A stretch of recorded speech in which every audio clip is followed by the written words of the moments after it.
Okay, what I did was I took the high-low needle out over here. Hope I still have those screws, yeah. The high-low needles are out. And I undid the choke, and I loosened the carburetor and pulled it off. The reason I pulled it off is had this big old barb on it. And that was really way too big for that hose on the inside. And that's just the start of the problem. As you can see, somebody has joined the hose from the fuel tank. This larger hose should fit to a fuel filter, but what actually should have happened, it should have been a smaller hose, and then there was no grommet in the air box. There's supposed to be a grommet that keeps dust and air out. It has to be a grommet in there. There was no grommet, so this hose was loose. This all should have been one piece, and probably this size is fine, but then there would have been a grommet here, and then this would have gone down to the filter. So what I'll have to do is take the case apart and take the fuel tank cover off.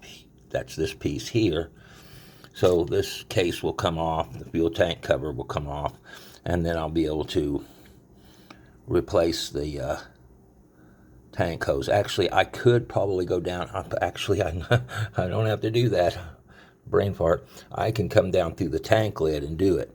So that won't be as big a problem. But in the meantime, I just went ahead and put the smaller barb on because I'm going to use this line and all the way through anyway, that size of line. But for now, just a couple little things I wanted to do that was bugging me, that there was no grommet in the back side of this. And there is one now, and it's not the tightest, so we may, when me, myself, and I change this out, we'll be going to the right size grommet and fuel line. The other thing I need to do is get a grommet for this air filter, or put another air filter in it. And lastly, I need to get some measurements and pictures of the Super XL 67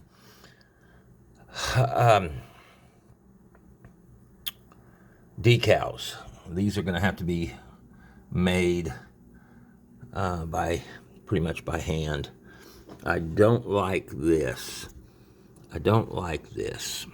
This is this tag looks to have been off, and I don't like that. For what reason, I don't know why, but it was pried off. I wish I knew. I know this is a Homelite Super XL 67, so I'm not worried about that, but I just don't understand why somebody pried on that. That should have been fitting pretty flush, but no worries. I might be able to just tap it down flat with the hammer a little bit. Yeah, I don't know that I'll restore this saw, but because it'll take years to get the decals made.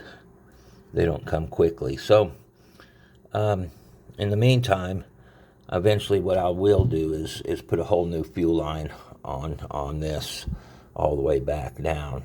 I kind of ding-dong on this a little bit. I probably wasted my time, but I'm just getting a little bit familiar with this